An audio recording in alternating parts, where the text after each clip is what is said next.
And it was hard. And at the same time, probably the biggest thing I learned from that experience was that I call it the first pancake. Mm-hmm. And this really applies to any business or organization. When you're starting your private practice, what you start out doing is not what you're going to end up doing. It's going to change. Mm-hmm. And when you make pancakes, you butter up the griddle, and that first pancake is always kind of spongy because it soaks up all the butter, or it burns, mm-hmm. or you figure out, oh, the griddle was either too hot or not hot enough. And mm-hmm. but the only way to get to those second and third fluffy, perfect pancakes is to have that first pancake. This is the Practice of Therapy podcast with Gordon Brewer.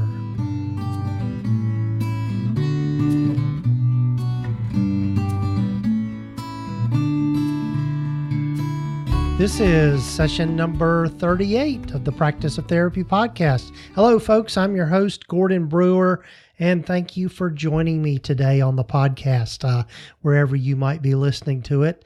As I'm getting ready for the weekend here, as I'm recording this, getting ready to start the Memorial Day weekend. So I'm looking forward to that. We're just going to do a staycation this time. At home, I've got the pool open and my daughter's home from college. So we're looking forward to just having a lazy weekend. And even today is just kind of a neat day for me in the office here as I'm recording this. Nobody else is here today, and so I came in and started doing some tidying up and just kind of getting things back in order before I start the week next week. And it's just been a good day so far, and I hope it is for you too. Today's guest, I've had Jane Carter with me before, and I just absolutely love Jane. She is just such a delight, and enjoy getting to know her better and better, and realizing that we have so much in common. And so I'm looking forward to you hearing her talk about finding your superpowers today. But before we get into that, one of the things that I wanted to let you know about, just a few kind of updates with the website, practiceoftherapy.com. One of the things that I kept hearing from people as they would go to my website and look for resources, I've got several resources on my resources page. I invite you to look at that. Just go into practiceoftherapy.com and click on the tab or the menu item that says cool resources. But one of the things that a lot of people were asking about were some bundles. So bundling some products together and giving them away to kind of save some money. So I listened to you and I heard you, and so I've done that. I put together a bundle called The Works, and in that bundle, what you get is the paperwork packet that's has all the forms that you need to get started in a private practice or to update your current forms. I've also got the Session Note Helper system, which is a system I developed using Google Forms and Google Docs, along with an add-on called Form Publisher. And by putting those two tools together and using that add-on, you can create this really streamlined way of creating your session notes. But with that particular product, what I give you are the templates that I developed. So you'll be able to have access to download the templates or add those to your Google Drive. And then there's a tutorial that goes with it as well that shows you how to set everything up and then change things to customize for your use. And then finally, the other part of the bundle is the accounting templates using Google Sheets. And hopefully those will be helpful for folks. And the other thing that I've added with that package, so to speak, is that if you order those things together, the works, you'll get an email from me with a coupon code to get the G Suite course also at 10% off. So all of that stuff together, you're getting 10% off, which is can't remember the math, but it adds up, and it's just my way of saying thanks and thanks for following me and being part of the Practice of Therapy.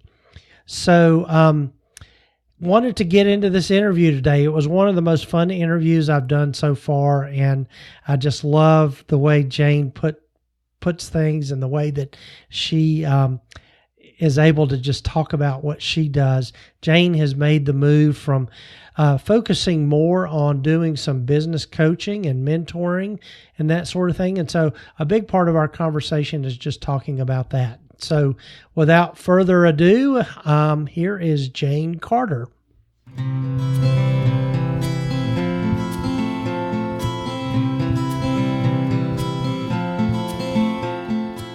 Well, folks, welcome again to the Practice of Therapy podcast. And I'm so happy to have Jane Carter with me again. If you haven't listened to, I believe it's episode number 4 or 5, and I can't quite remember, Jane, I apologize.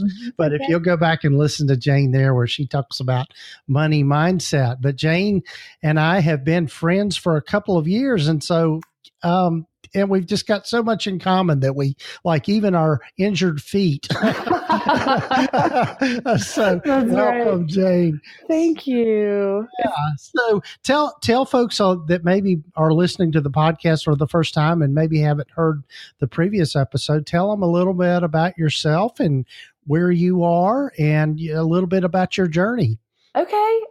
Thank you so much for having me on, Gordon. Oh, love it. Yeah, it's fun. Yeah, we're both Episcopalians with torn muscles right now, and many other things in common. But Yes. Anyway, I am a therapist in private practice in Asheville, North Carolina. I am also a business coach for service-driven solopreneurs, including therapists, who want to have more fun and bring in more money into their small practices. And I used to just do coaching with other therapists, but I've been expanding to other businesses because I'm realizing that a lot of the mindset issues that come up for therapists also, as many of you probably know, can come up for people like massage therapists and nutritionists and that kind of thing. But I really like to focus on a balance of strategy and mindset, because the more I've been in this private practice world, the more I've realized it's not just about the information. It's about all the fears that come up and all the struggles and all the ways that running your own business can really grow you as a person. Right. Yeah. And that's, I know just for me, this past week, I've just really, I think I might have shared in a previous podcast, but the previous episode that my daughter just graduated from college. And so we've, and it's just you have to really kind of think about, okay, where's my heart in all this? Because our priorities change and the way that we look at things. So how have you landed where you have landed in your journey, Jane? Yeah. Well, like a lot of people, I started out in a job that I had for 10 years. I loved it. It was great. I was working with college students. I really loved being in an academic setting.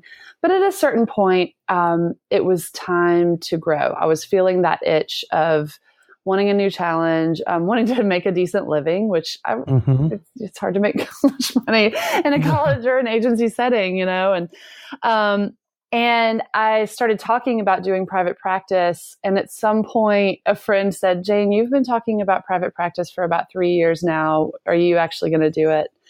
And it was kind of an eye-opening moment where I realized, oh my goodness, I've been making to-do lists of what I need to do to go into private practice for a long time now. And I've been talking a big game and I haven't actually pounced. And so I really had to look at my fears and go, all right, what's holding me back? And I realized that I had a lot of fear around money. And you and I have talked about that previously. Right.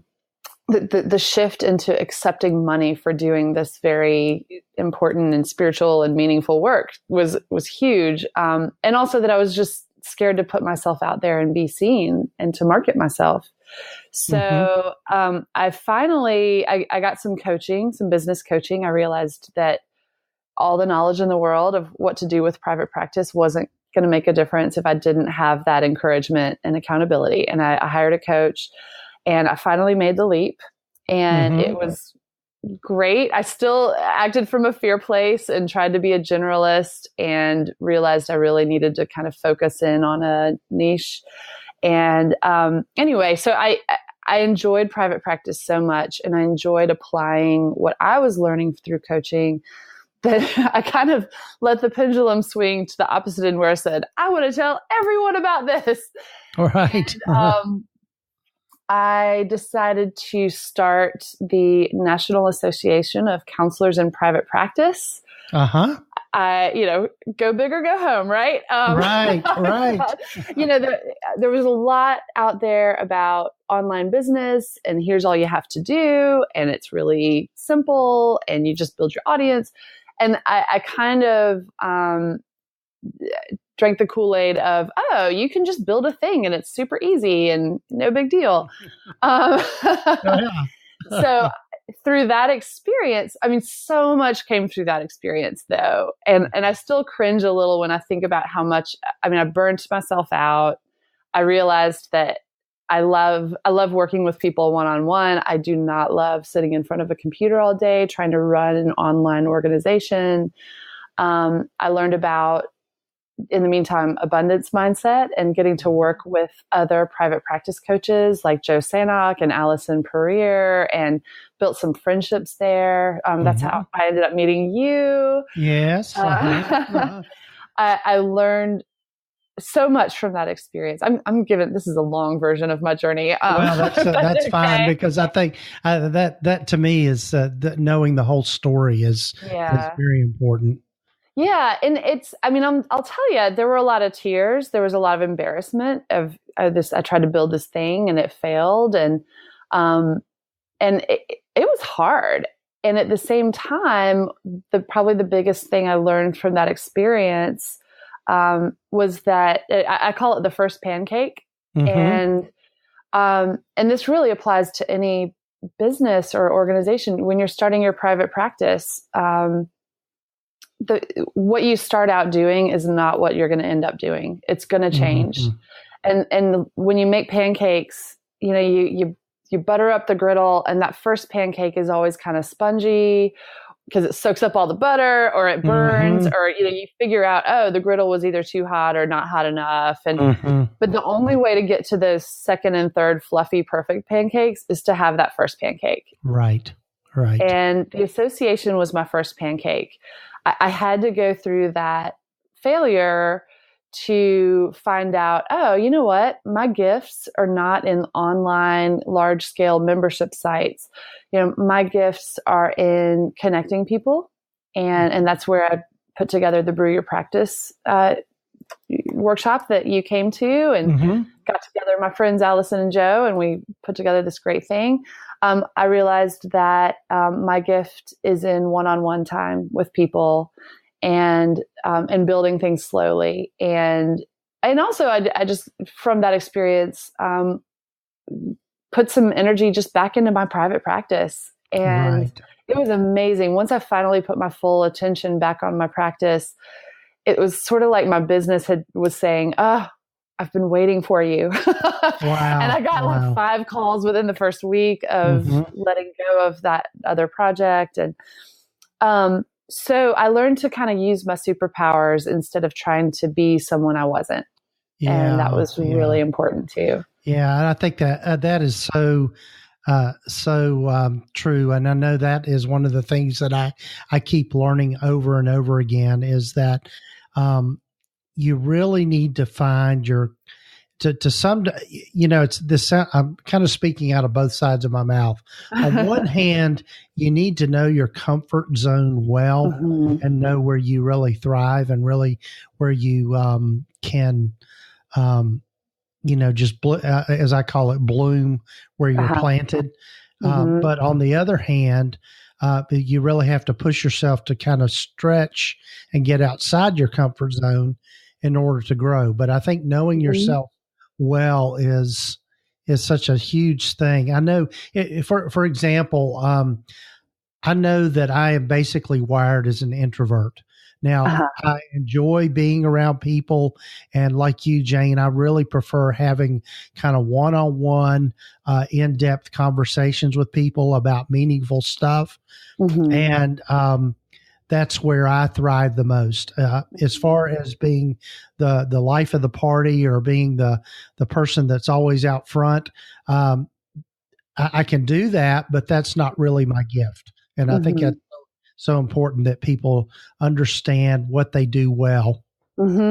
Yeah. Yeah, absolutely. You know, it's funny. I realized at some point, I said, you know, I'm never the life of the party, but I'm usually the one hosting it. And so in my personal life, I realized, oh, you know what I love doing is I don't like to be the life of the party, but I love bringing people together. Yes. And it was funny. I brought together a bunch of local Asheville therapists. I just kind of said, hey, let's get all the women therapists together. Let's just kind of meet each other. Let's connect. And at that gathering, that's where I met Allison Pereira. And we were going around introducing ourselves. And she told me later, she said, I just heard myself blurt it out. I'm Allison, and I love helping people with their private practices. And that was the beginning of abundance practice building, which is, and so I was using my superpower. I just love this story because it's one of those, I was using my superpower of bringing people together and then fading into the background. And she kind of blurted out her superpower of helping people build their practices. And now she has a large online coaching group, coaching business. And, if you really start to figure out what your superpower is, it really makes a difference. And it's kind of the same principle as niching down. And I say niche, some people say niche. There's a saying, the riches are in the niches. And I say the riches are in the niches. Yeah. I like that. I guess I'm a little pretentious. I like to sound French. But even as you build your practice, figuring out who is my ideal client and doing that counterintuitive thing of narrowing down who you work with instead of trying to be everything to everyone. Right. It saves you so much energy, and it also is more authentic to who you are, and it's going to attract authentic people. Right. Curious, do you know what your Enneagram type is? Oh my gosh, I was just in a conversation yesterday because, of course, I was surrounded by a bunch of Episcopalians, and this is weird, but Episcopalians love the Enneagram. Yeah. So, and I was like, I'm the only one who hasn't done it. Yeah. Okay. So I'm still trying to figure that out, having not taken. It's something, and I know I'm getting off on a tangent here, but it's something that I just recently discovered, and I'm a 2, which I forget the title of it, but I'm like you in that way, in that I like hosting things, and I like being being very service oriented is really kind of where I am, where I just kind of do my best work. I know I was just thinking about, I'm like you, I like bringing people together and then just kind of sitting back and watching what happens. And and so that's really cool. So maybe I'm a 2. I don't know. You and I are tracking on a lot of things. Yeah, we are. Yeah, I can see your service oriented personality, though. I mean, it really comes through. Yeah. Well, thanks. Yeah. And I think that the other thing about that is that when we really figure out what our niche is, or niche, or figure out, kind of where we are, where our superpowers are. I love that term. When we figure that out, and when we follow that, things just get easier. I mean, it's just so much less stressful, and things just kind of fall into place, and it's just kind of, it's just almost kind of magical in a way.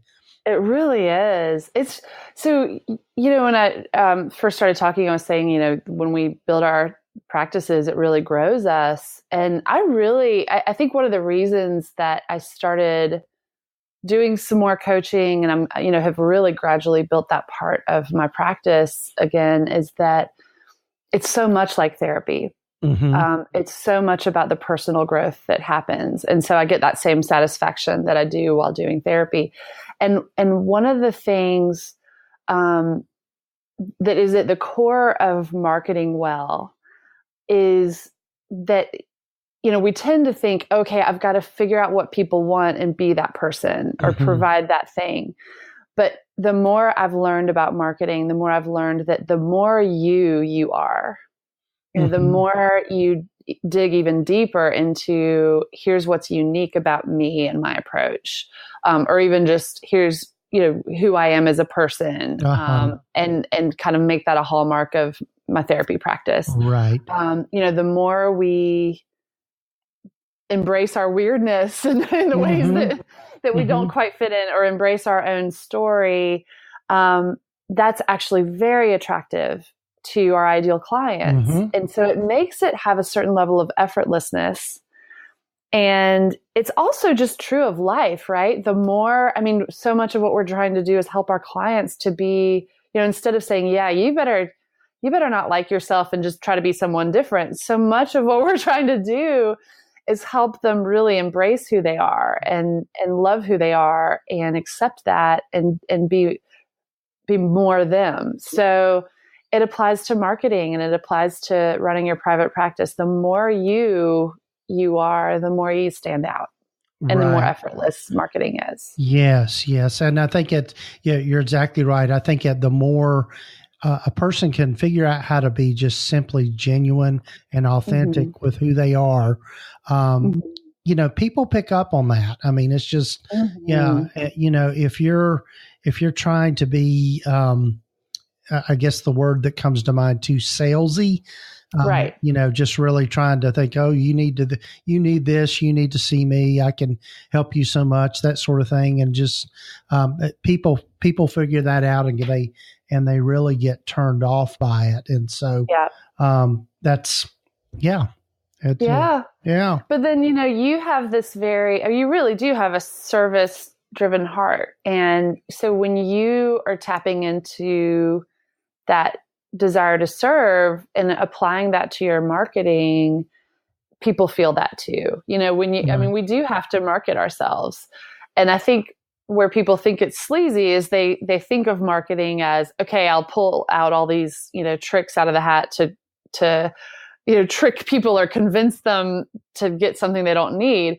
But if you're really getting deep into that service mindset of, I've got to market because there are people that need help and I have something that's going to help them. And how dare I hold that back from them? Wouldn't that be terrible if you didn't help them find you when you have something that's really amazing and transformative to give them? Now you're not going to feel guilty about marketing, and you're just kind of doing an extension of who you are and an extension of your superpower. And it's mutually beneficial. If you make money doing that, great. That's wonderful. I hope you make money doing it. Right. It's a valuable process. I know with one of my, the people that is in my group practice, Amy, I know early on, I told her when she first came to my group practice, I said, one of the things that I'm going to do is that, we might not always get the biggest fee for our clients, but we're going to do things the right way. We're going to do things with authenticity and just be genuine with people. And I think when we do that, at least my philosophy is if you do just focus on doing the right thing and you're genuine, then the money will come. It will just come, just simply by doing that. Yes. Yeah. Yeah. It's the short game versus the long game. I was just having a conversation with a friend who, this is going to sound a little strange compared to therapy. He's in liquor sales. Okay. Yeah. But we were just in the car yesterday on a road trip, and he said, he gets all this pressure to sell this just terrible, hangover-inducing, nasty stuff. That he said, this is the brand that this week I'm going to get in trouble if I don't sell this hard enough at all these stores. Wow. He said, but the better stuff, the quality stuff, I don't know if I should use names or whatever. He's the high quality stuff. He said, it's not only easier to sell, but he said, when I sell it, they know, like, I believe that this is a good product. I believe that it's going to taste good and it's not going to give people hangovers. And it's not the stuff that they're going to be selling to the alcoholics who show up at, 9 a.m, knocking on the liquor store door. Yeah. So he said, I actually feel better, better about selling that. And he said, and then the store managers really trust me. And he said, this past week, they were telling me I had to sell this just awful, nasty stuff, and I had to push it. And it just was so inauthentic. And he said, I just squandered all of my trust that I had built with these relationships. Right. And we kind of talked about, the value of building these bigger relationships over time. He had gotten this whole job because he knew these store managers from a previous job, and they all trusted him and they all liked him. And that takes years to build. Yes. So I'll take it away from liquor and bring it back to private practice. But, on one hand, yes, we're trying to get people through the door and get in front of them so that they know that we're here. And we're also building a long game. With our referral sources, with our clients who are going to refer other people. We're building the long game of relationships and trustworthiness and authenticity. And one cheesy, scammy, kind of icky advertising campaign can squander that. And you don't want to do that. Right. So, right. Yeah. It was a long way of saying, be you. Yes. Yeah. Oh, wow. Yeah. So I know for you, Jane, you have started making the shift from doing, primarily private practice, traditional private practice work into more business coaching and life coaching. And so tell me how you've kind of made that shift in not only in mindset, but also just how you landed there. Okay. Very gradually. And that feels a lot better this time. Okay, good. So, having tried to build this huge online organization. I mean, another one of the good things that came out of that was just a lot of connections with other coaches and learning some skills about marketing and about money and mindset. And so I just started reaching out really mostly to my local community and other therapists, and just started doing some one-on-one coaching very gradually on the side. And it's just turned out to be really fun. And I think it's fun because it's based in that authenticity, and it's just exciting to me. I love learning about these things. And so I love passing them along. And so it's just been really enjoyable to do that work and to see the positive that comes out of coaching with other therapists. And I had more and more people who were not therapists coming to me and saying, this you seem to know a lot about these things. And so it's been a very, just a very natural, organic process this time, where I said, well, it does apply. And so I'm going to expand the borders of what I do and start working with non-therapists as well. Now, most of my coachees are still therapists, and I love therapists. I love helping counselors and psychologists and social workers to build their private practices. And kind of the overarching theme of what I'm doing now is that idea that this can and should be fun. Right. If it is a stress and a strain and even though I'm an introvert, if I'm saying, no, I've got to go and network and work the room, and I've got to try to be a different person, and I'm going to splatter myself out and burn myself out. That is no longer fun. Right. Right. Yeah. So so not only is this just fun for me, so I've decided to make it about 2/3 of my overall business. A third of it is still counseling, but, and it's just fun to see the results that happen. It's fun to see people succeed. Oh my gosh, I get such a thrill. Right. But I really encourage people in private practice to tap into, hey, how can this be enjoyable? Yes. Because if we turn it into this big suffer fest, which, by the way, therapists love to do the noble suffering thing. If we tell ourselves it has to be torture or it's not deep or spiritual, then we're not going to get it done. Right. And so I try to reframe marketing as just building relationships or just educating people or just kind of being more of who you are and doing the things that are enjoyable. Yeah. I've got a good friend that I love quoting him, and he just says, if it ain't fun, it ain't worth doing. So, yeah. And, I mean, to clarify, there are always going to be parts of this work that are not fun. Right. I do not have fun writing session notes. Maybe I need to find a way to make it more fun. Yeah. But it's just, or like doing my taxes, not fun. Right. It's just, I've found some ways to try to make it more fun where I'll, have a glass of wine and put on fun music or, sit side by side with friends. But while we do our, negative, not fun tasks, but it's not going to be fun 100% of the time. But if you are really in touch with the purpose of what you're doing, and tapping into your own strengths and superpowers, it's going to be really fun. Yeah. Well, and then it's going to work. Yeah. I absolutely agree. And that's one of the things that I keep kind of learning over and over again. I know there's, I forget how he phrased it, but one of the people that I follow and like a lot is Michael Hyatt. And he does a lot of stuff on just, productivity and leadership and that sort of thing. And he talks about doing things in your desired zone, doing the things that you really enjoy doing and really figuring out a way to let that be where you spend the majority of your time.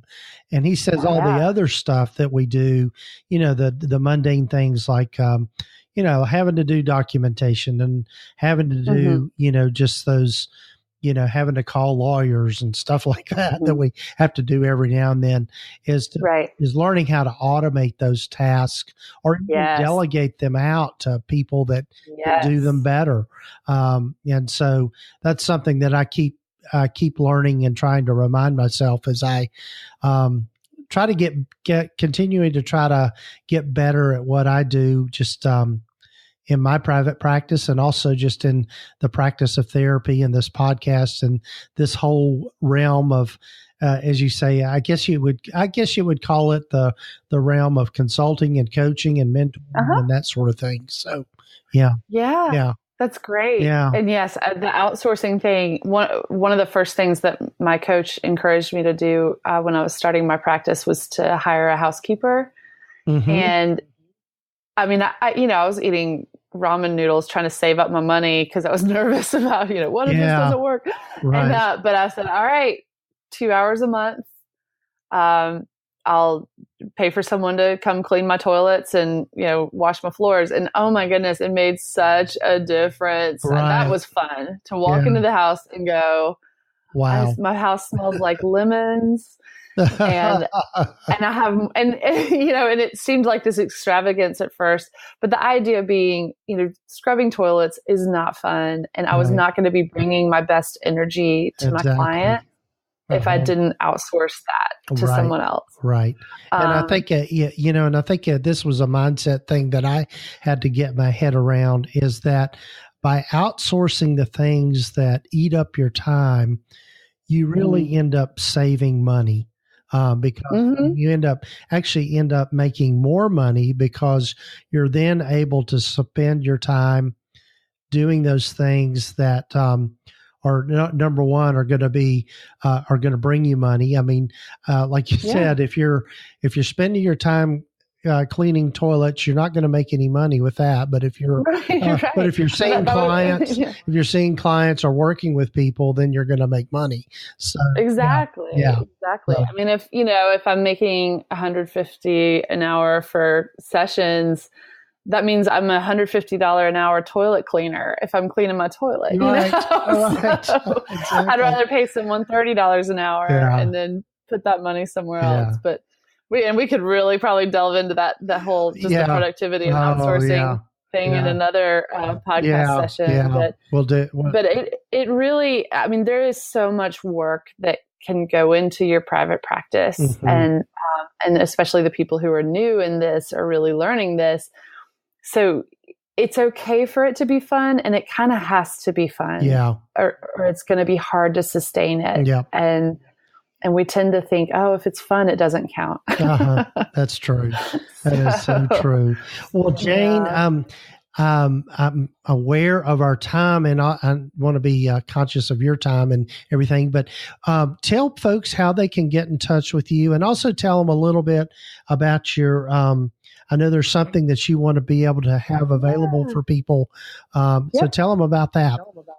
Okay. Well, to get in touch with me, you can go to my website, janecartercoaching.com, and I have a contact form, and you can do a free consultation.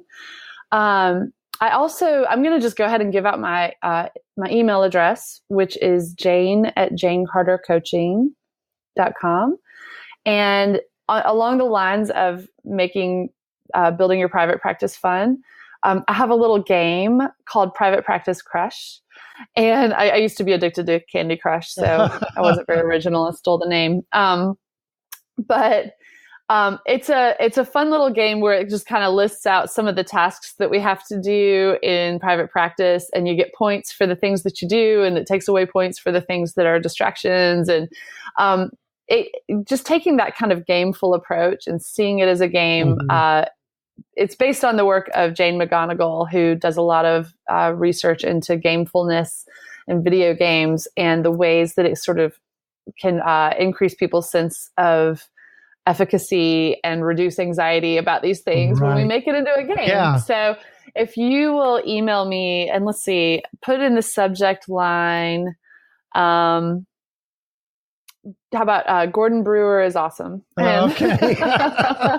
and then I'll know it's your podcast people. Right. And I'll send them a free copy of Private Practice Crush. Okay, great. And I'll put links in the show notes and everything for people that are listening, and so that way they can connect with you, Jane. So, Jane, I'm so glad you agreed to do this again with me, and I think this is going to be a regular thing, because I think there's so much more that we can talk about just around. I know, I love talking to you, Gordon. Yeah. This is so fun. Well, you're a kind person. Yeah. So. So get in touch with Jane, and I'll put again links in the show notes, and learn about Jane Carter. She's awesome. Oh, thanks, Gordon. Right. Thank you so much for having me on. Well, take care. All right, you too.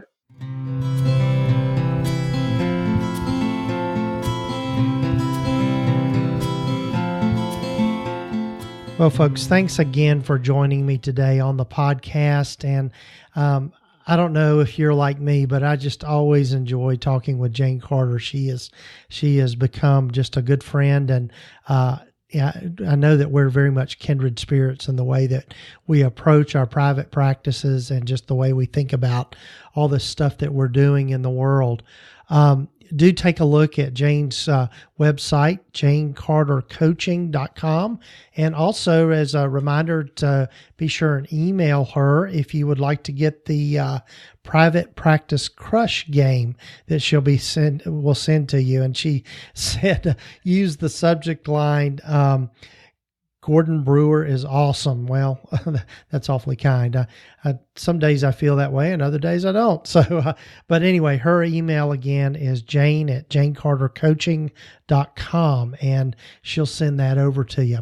So again, folks, thanks for joining me on the podcast, and wherever you might be listening to the podcast, if you will be sure and subscribe to the podcast, especially on Apple Podcast or iTunes, and also with Stitcher or Google Play, and also on Spotify and iHeartRadio are the places that I know that I've got the podcast feed going out to. So take some time to subscribe and give us a rating as well. It just only helps it only helps boost the rankings, and that makes it easier for other folks to find the podcast. And hopefully this information is helpful for everyone. I really do appreciate the fact that you might be following me, and do go over to practiceoftherapy.com and check out what I've got over there. And I keep adding to it and continue to grow this whole thing.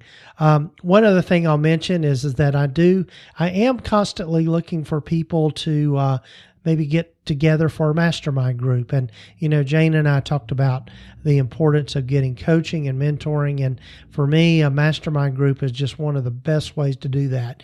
You'll not only learn from me and maybe some of the things that I know about, but also learn from peers by being part of a mastermind group. So go over to practiceoftherapy.com/mastermind and check that out and apply.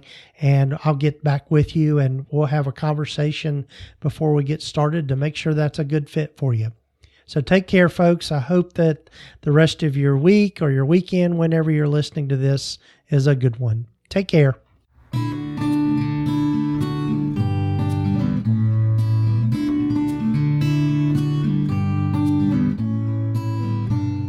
You have been listening to the Practice of Therapy podcast with Gordon Brewer.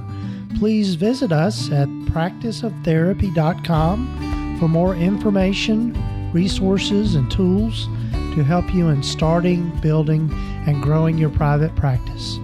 If you haven't already, please sign up to receive the free private practice startup guide at practiceoftherapy.com. The information in this podcast is intended to be accurate and authoritative concerning the subject matter covered. It is given with the understanding that neither the host, guests, or producers are rendering legal, accounting, or clinical advice. If you need a professional, you should find the right person for that.